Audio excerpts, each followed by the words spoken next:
Take some Fats Waller, mix in some pop songs and elements of the Great American Songbook, and sprinkle with eccentricity.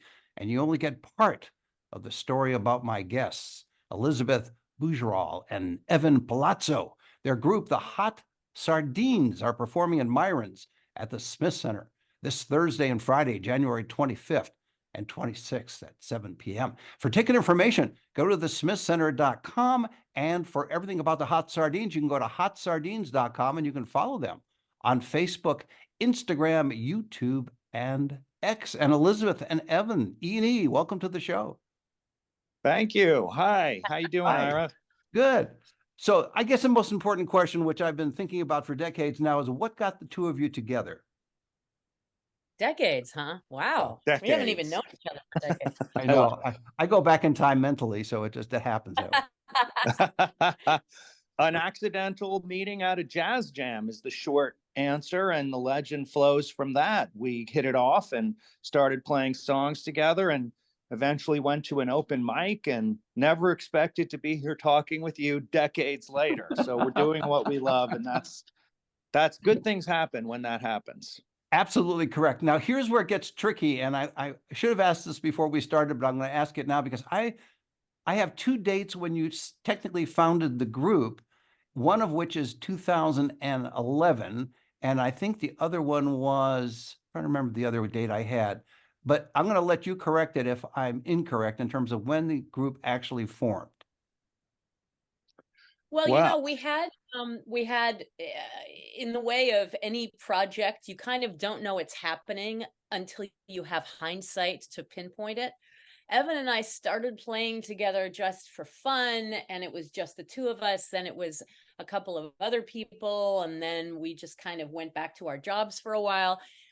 But really, the iteration of this band and Evan's and my, like, let's go for it moment, I think was really in 2011. Yeah, the other date I found was 2007. So that was the other date that That's kept when we met. together. That's when we met. That's when we met. Yeah, Yes. Okay. That is when we met, but no Hot Sardines right away, because we had regular jobs. We were seeking out other people who loved this form of jazz, and it was sort of a hobby, and we found so much in common. So we were busking, we were doing open mics, and yeah, it wasn't until I would say 2011 that we could say we are a band, and we are the Hot Sardines. And you've been busy all those years after that. So it's been incredible. And you've had several albums, which we'll talk about as well, because we have the time to do it. And I urge people to listen to some of your albums because there's some great stuff on there. How did you guys come up with the Hot Sardines as opposed to, I don't know, the cold mackerels or some other idiom?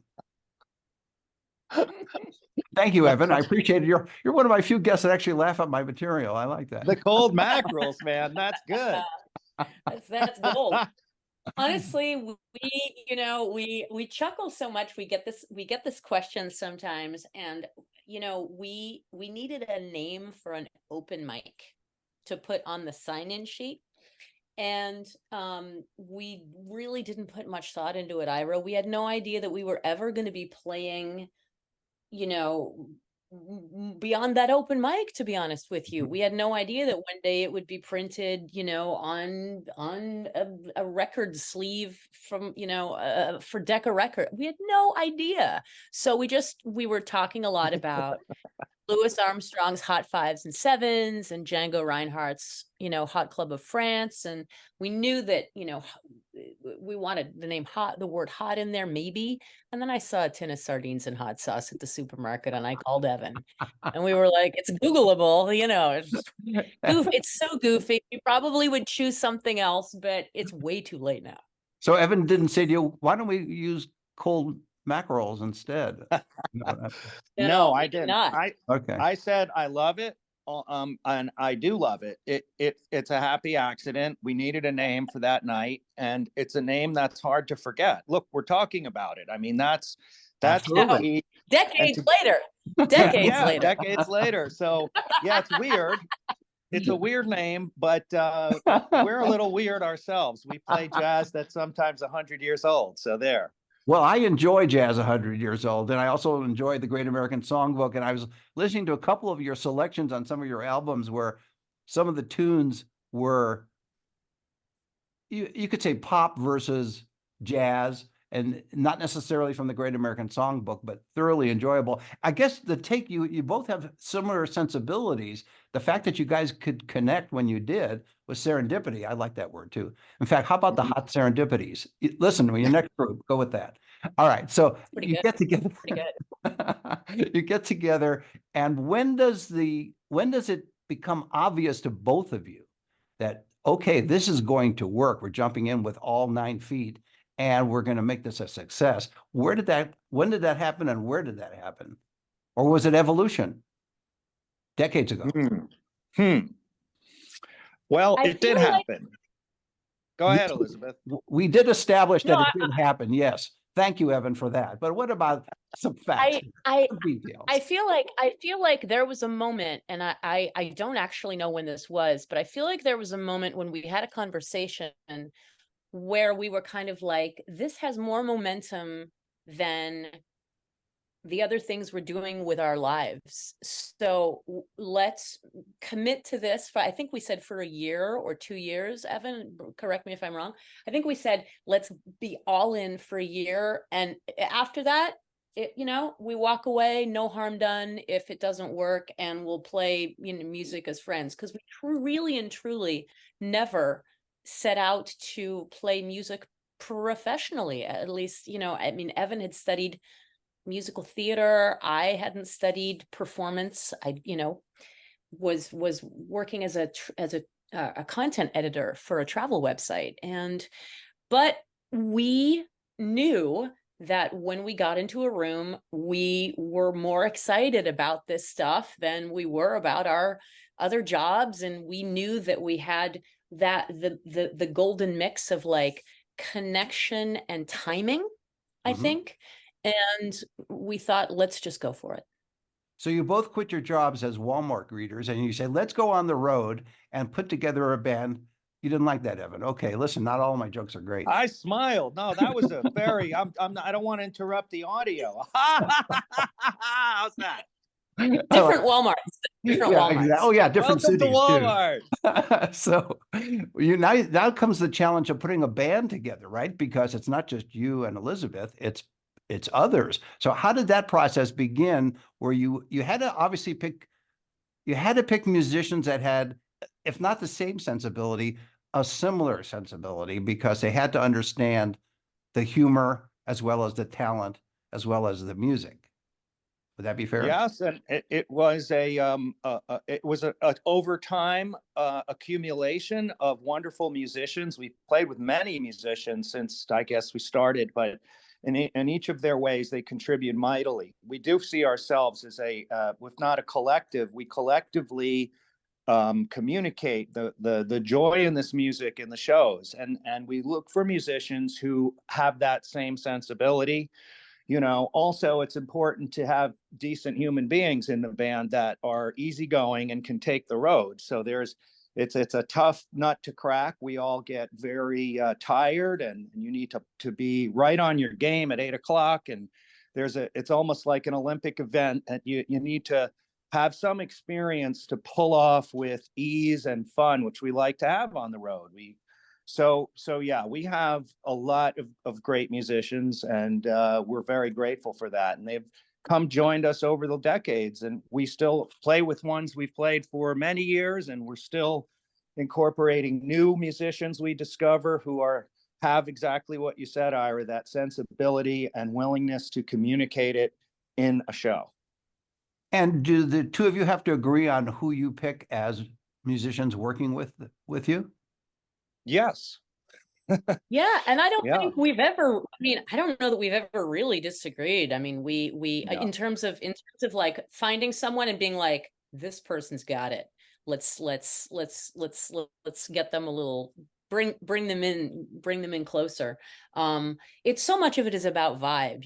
What was really great is that before we even started adding musicians and making a band, Evan and I played a bunch of gigs, just the two of us. And actually one gig in particular, we residency in Pennsylvania, and we don't live in Pennsylvania. You know, at the time, Evan and I both each lived in New York with our respective partners, and so we would drive. Evan would drive, and you know, we'd talk about the set list, and we would play hours and hours of music. So we got to do that mind melding thing where not only did we learn material and start grokking, arranging, and so on and so forth, but we just kind of got on the same wavelength in terms of the vibe of it. And so that makes it honestly, that kind of shorthand makes it really intuitive to select people who fit not just the style of music and the era and all that, but just the vibe. You know, it's like a band is like any other organization. It's a culture, you know, and so. And it's a tight culture because you both are on the road, or not just you two, but also Yeah.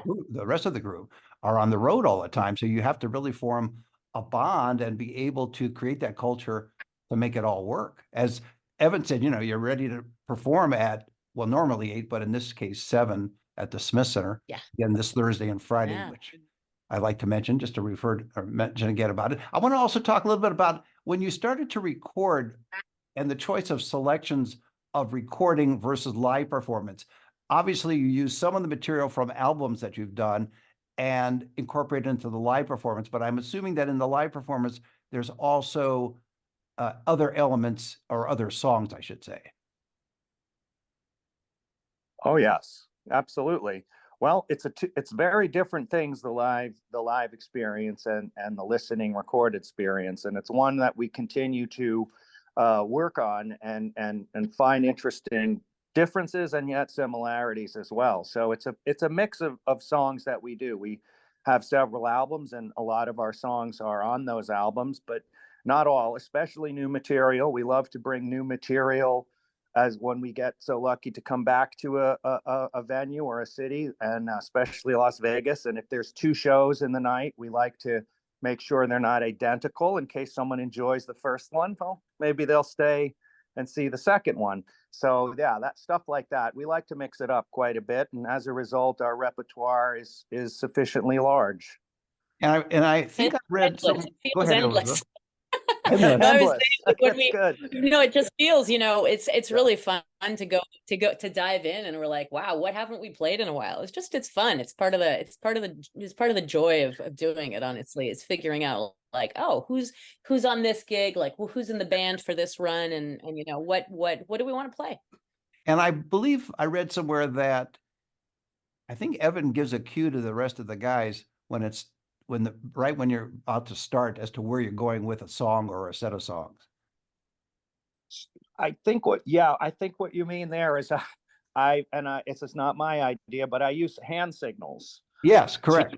Yes. When we're improvising, you know, it's a harkening back to the way a lot of jazz bands would operate. There'd be the nominal leader of the song, and they would send special signals to flats. You know, each soloist has a number so that you can improvise and not, you know, we don't play exactly charted pieces. There's charted sections, but we like to play in that traditional style where you sort of call solos. Sometimes it's a shared solo, sometimes it's half a chorus, and those are hand signals. And just for the record, Evan never has used the middle finger during those hand signals. Not on purpose. No, not yet anyway. Not to communicate music. Maybe some disappointment in something that one of the musicians did at the last. Yes. Like the you know, the James Brown $5 fine. $5 fine. To do this edition, Yeah. $5 fine. No, we do like to keep it friendly. You know, there's an aspect to jazz, and if anyone wants to see it in spades, there's a great movie about it called Whiplash, which I finally got a chance to see. We like to be the opposite of that movie. As opposed to being competitors, we're all collaborators. If someone makes a mistake, it's our job to hold them up, cover for them, and it's about the group doing well. So a lot of team sport in it, and that's I think appropriate with baseball signals too. So there you go. Yeah. I think too that, and I've had this discussion with other guests that are in the world of jazz. There are musicians that play for live, but they're what I would say almost too cool for the room. They're not communicating with the audience. They're into their music. And there are other musicians who play jazz, such as you guys, and sing, that are really communicating in a whole different way and having fun. There are people that take jazz way too seriously on stage, and some that take the music seriously, but also can have fun with it. Well, I think, there are lots of different reasons to play music, and there are lots of different ways to communicate what you want to communicate. And I absolutely appreciate music that reaches for to push the boundaries of the form, and I think that that's really what, that's where jazz started, and for a lot of people that is the point of jazz. And Elizabeth, are you looking out the window at something going on out there? I'm just wondering, because you're giving us your I profile a lot. sorry, it's a crazy snowstorm in New York City at the moment. Also here. Yeah, also Evan's got some fascinating snow conditions. Yeah, so there's there are a lot of different emotions in jazz, and one of them is very much to reach for the brain and to reach beyond the boundaries of what the form has done. And one of them is to reach for the heart and the soul. And we just happen to fall on the closer to that side of things.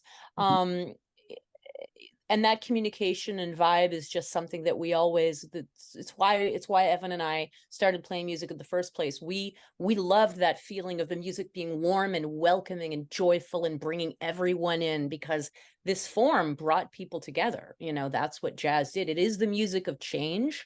And that's one of the reasons why pushing the boundaries is so important, because it pushed the boundaries of not just music, but it pushed racial boundaries. I mean, that's what jazz did when it started out. But it also brought people together, and that's the side we land on. So on the jazz spectrum, you guys are on the warm side. We're on the warm I'd side. say the hot side there, Yeah. maybe. Yeah, the hot Myra. side, because the hot sardines. You're right, Evan. Sorry, you're right. Now, No, it's good. in my introduction to you, the two of you, I tried to create some sense of what you represent. I was maybe 25% accurate or 25% complete, but for each of you, I'd like to individually have you explain how you see the Hot Sardines as what you represent or what the group represents. Well, it represents people coming together over a shared experience, a fleeting and rare thing these days. I think that's really the key. Is it doesn't matter what your daily situation is, what your class or racial or any situation is, your political situation. If you come and hear this music, especially live, that goes out the window, and everyone immediately realizes how much we have in common. And we're not preachy. It just happens in the room, and we've seen it happen enough. It's what keeps me going and makes me so honored to get to do this stuff. Because when you see that happening, it does show that music has a power to communicate things that words just fail to do. And it's on a very deep level, and it's a very precise level.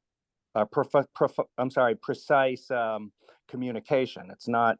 It really hits you, and everyone shares it in the room. Elizabeth? I don't know that I can put it better than that. I completely agree with Evan. It's that the I would layer on top of that the enduring nature of the songs that we play. I think that the Great American Songbook and the early songs of pop, jazz was pop. Jazz was just pop music. We call it jazz now. At the time, even though it was jazz, it was the popular music. It's so gratifying to play this music with musicians who grew up not just listening to that music, but listening to people like Prince and Justin Timberlake, and all of those influences combine with these influences from the early days of jazz, Louis Armstrong and Ella Fitzgerald and Billie Holiday. And so for me, I think that you know, we're grateful and lucky to get to do it. There are a lot of bands who are tackling that material and creating original songs in the vein of that material today. And I think that that's such a privilege. And I think, you know, I'm not American originally. I was born in France, and for me, jazz is the greatest contribution America has made to the world. And so it's such an honor for me to be able to play this music. And all the bands tackling sort of the early stuff nowadays are doing such amazing things with it. And that to me that's important, because this music is it's some of the greatest music ever written, you know, and to get to play that, and to get to connect with people live over it, and to get to have people come up to us and say, you know, I hate jazz, but I love what you do, or, um, you know, or they've just, oftentimes people don't get to hear this kind of music live. They hear it on the soundtrack. It's on their, you know, they listen to like 1940s Sirius radio or whatever, but to hear it live, and to hear the personalities of the musicians, because so much of this music is about the personalities. Why are there 7,000 covers of Honeysuckle Rose? Because each musician brings their their history, their stories that they have lived through. They're telling their story through that song, and that to me is such a big deal to add to the collective conversation of jazz. And that's the genius of the song, where all these different musicians can interpret based on their own life experiences. And that's why I Absolutely. think the Great American Songbook will last forever, because of that Completely. reason. Yeah. I agree. Jazz lets you tell your personal story. It's like you have this incredibly universal song, right, that everybody knows, and you can travel to the Czech Republic, and you can travel to Brazil, and people will sing you Honeysuckle Rose if they love, you know, if they love jazz. And even if they don't speak English, they'll sing you Honeysuckle Rose. And, you know, that universality combines with the highly specific nature of one musician reinterpreting something that's traveled through time. And I think there's not much that beats that. Talking about traveling through time, from the audience perspective, I'll put myself in the audience perspective. When I hear a song that was written in the 30s, for example, or even going back to the 20s, 30s, and 40s, it takes me back, even though I wasn't there, to a certain period of time. It transports me. What goes on with you and Evan, and both of you can address this, when you're performing and playing and singing a song from the 20s, 30s, and 40s, in addition to the musicianship and the singing, does it also transport the two of you? I think transport might not be the word, because I do think it does transform us into this mode that we want to communicate to the audience. But the timelessness of the music, I think, is what at least I'm after. It's about showing people the sensibilities are endless with this music. You can act as a person from the 20s or not, but we are who we are today, with all of the history that has occurred since the music. And though we play it traditionally for the most part, but we cheat all the time, you know, we'll swing and we'll put it all, but we do play in a more traditional style. Our sensibility is not as traditional, you know, and I think that's the hope, is to universalize the experience. So transporting the music more than ourselves into the 21st century, you know, the new classical music. And I think that's what this is. The Great American Songbook will be considered like, you know, Beethoven and Mozart and all of that wonderful, timeless music we all already acknowledge. You make an interesting point. So when the two of you are up on stage performing, what goes through, or maybe nothing goes through your mind because you're in the moment playing and singing? Well, you tell me what goes on in if something goes on in addition to you being in the moment. In other words, are you thinking about a connection to the song? Are you thinking about a moment in time? Obviously, the audience in some cases, depending on their age, may be transported back, or at least appreciate what you're doing in the current moment. But this is a long question for a short answer. But the point is, I'm trying to make, is what goes on in the two of you while you're performing? I think that music, regardless of what the genre is, what touches me as a fan when I go hear music is music. It kind of burns away everything that doesn't matter, all the detail, the mundane details of life, and you're reminded of yourself. You're reminded of what's important, at least for me. And so when you said transported, I'm transported not through time, because in my mind, I don't actually think of these songs as being like, I don't think like, ooh, it's 1934 and I'm wearing like a gardenia. Nothing wrong with gardenias and nothing wrong with 1934. For me, this music is fresh. The song is new every time I sing it. And it has to do with the room. It has to do with how people are reacting. It has to do with the connections between the musicians. But it's transporting in as much as it's absolutely spiritual for me. It's absolutely like, if I'm not transported kind of out of myself into this other realm that we all kind of get into when we're this living, breathing machine that's making music, I will stop making music when I don't feel that transportingness. That's not a word. And our job is to communicate that feeling to the audience, because that's why I started playing music. I literally was like, I need to be where that feeling is being created. I need to be in it. And it's generative. I can't even explain it, but it's absolutely spiritual. And Evan? Yeah, I wholeheartedly agree with that. You have to technically be in the moment, but it is very spiritual once you are in the moment. And it's almost funny. A lot of the time, Elizabeth will say to me something like, what did you think about that? And I have absolutely no recollection, because I'm so in the moment. I'm not necessarily recording. 100% focus on that moment, along with the audience, as Elizabeth was saying. And I'll just brag on my partner a little bit. Elizabeth has got a great ability to find organically the room's tone and start communicating with it right away. And we all latch on, and she and I get in that moment together, and we'll banter, and the tempos will adjust accordingly, and the everything will come together once we find the key to that unique show in that room. You can't put it into words. The band will have the feeling, yep, we found our communication level with them, and now we're ready to go. And it sometimes happens right at the beginning of the show, sometimes not so early, but usually pretty early, I think. And Elizabeth is a wonderful personality in real life, and that is the personality you get in the show. And we also all try to be our true selves and not be like, hey, we're showbiz people. Where are you from? We've all been to that Toledo. show. We've all been to that show, right?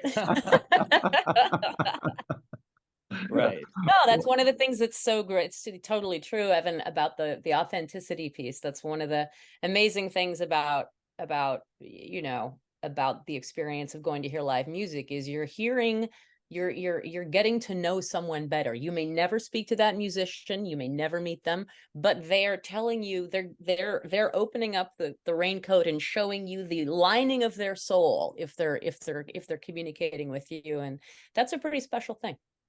Well, that's a great way to leave it. My guests have been Elizabeth Bougerol and Evan Palazzo from the Hot Sardines. The group is performing in Myron's at the Smith Center this Thursday and Friday, January 25th and 26th at 7 p.m. For ticket information, go to thesmithcenter.com. For everything about the Hot Sardines, go to hotsardines.com, and you can follow them on Facebook, Instagram, YouTube, and X. And Elizabeth and Evan, E&E, thanks for being on the show. Thank you so much, Ira. Thanks, Ira. This was fun. Was, wasn't it? See you next time.